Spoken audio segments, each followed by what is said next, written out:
ഇപ്രാവശ്യം നമ്മളുള്ളത് ഒരു പ്രീമിയം അൺലിമിറ്റഡ് ഇഫ്താറിലാണ്. നോമ്പ് തുറക്കാനായിട്ട് dates, cashew nut, almond, cut fruits, 6 തരം സ്നാക്സ്, അതിൽ 3 തരം നോൺ വെജ് ആണ് വരുന്നത്.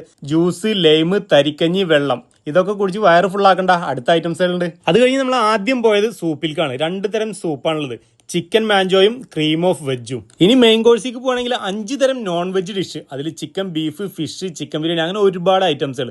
അത് കഴിഞ്ഞ് 10 തരം വെജ് ഡിഷുകളും. ഇനി ലൈവ് സ്റ്റേഷനിൽ പോകുകയാണെങ്കിലോ പാനിപൂരി, പാസ്ത, അപ്പം, സ്റ്റ്യൂ, പുട്ട്, കടല, അതുപോലെ കപ്പ വറ്റിച്ചതും നല്ല മീൻ മുളകിട്ടതും. കഴിഞ്ഞെന്ന് വിചാരിക്കണ്ട, ഇതിന്റെ അപ്പുറത്ത് വിവിധ തരം സലാഡുകളും പിക്കിൾസും, പിന്നെ വിരലിലെണ്ണിയാ തീരാത്ത അത്ര ഡെസേർട്ടുകൾ, അതിൽ പായസം, 2 തരം Indian sweets, pastries, pudding, cut fruits. ഇത്രയും കഴിച്ചിട്ട് അവസാനം നമ്മളൊരു സുലൈമാനി കൊടുക്കാണ്ടിരുന്ന ഒരു മോശമല്ലേ? സുലൈമാനി വേണ്ടി ഒരു സുലൈമാനി ടീയാ, കോഫിയാ, എന്താ വേണ്ടി ആ ഐറ്റംസുകളും ഉണ്ടാവും. ഈ അൺലിമിറ്റഡ് ഇഫ്താർ ബഫറ്റ് എവിടെയെന്ന് ഞാൻ പറഞ്ഞില്ല അല്ലേ?